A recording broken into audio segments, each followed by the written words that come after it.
So do rules and laws apply in the same way to rich people like Elon Musk as they do to the common folks like us? Not really. But doesn't that kind of undermine democracy? The rule of law? Kind of. Let's get into it.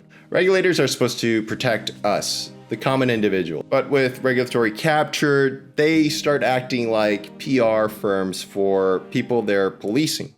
Not because they're evil necessarily, it's more because they spend all their time talking to those industries, hiring people from those industries, getting hired by people in those industries, and generally living in the same ideological neighborhood as people in those industries. It's a subtle thing. No regulator wakes up and says, today I'm gonna let a bank gamble away the financial system. And look, maybe that's fine. Maybe having regulators who understand the industry makes things more efficient and effective, or maybe it makes them more empathetic.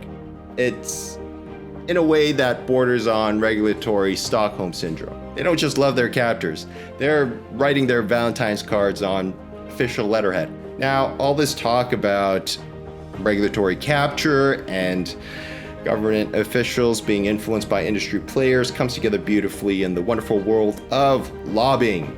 Companies spend billions of dollars trying to influence how they're regulated, and they're good at it. There's an important idea with the rule of law that justice needs to be seen by the public, and eventually people notice.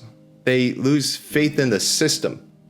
They decide that success isn't about building a better product or offering a better service. It's about getting better at playing the regulatory game. In the worst case scenario, you kind of get this feedback loop. Deregulation begets more wealth, which begets more lobbying, which begets more deregulation. So what can be done? Well, we could try to fund regulators properly so they're not outgunned by corporate legal teams. You could try to close loopholes, or you could try to restrict lobbying or make it more transparent at least. You could try to create stronger protections for whistleblowers and incentivize that. You could, at least in theory, remind everyone that capitalism works best when everyone plays by the same rules. The worry is that we have a violation in the rule of law. The idea that nobody is above the rules and the laws apply to everybody impartially. We need this idea for the legal system to function, and we need legal systems to function because it's probably one of the things that are holding this thin masquerade of a social contract together, and it's stopping us from total anarchy, in theory. But if it turns out that the rules don't apply, if you can afford to negotiate them, then we might be on a slippery slope downwards.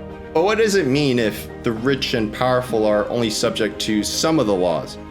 Maybe we're implicitly consenting to some sort of plutocratic rule, or maybe we think that the benefits from the rich and powerful are greater than the rule of law, or maybe the rule of law only applies if your net worth is less than, I don't know, the GDP of some nations.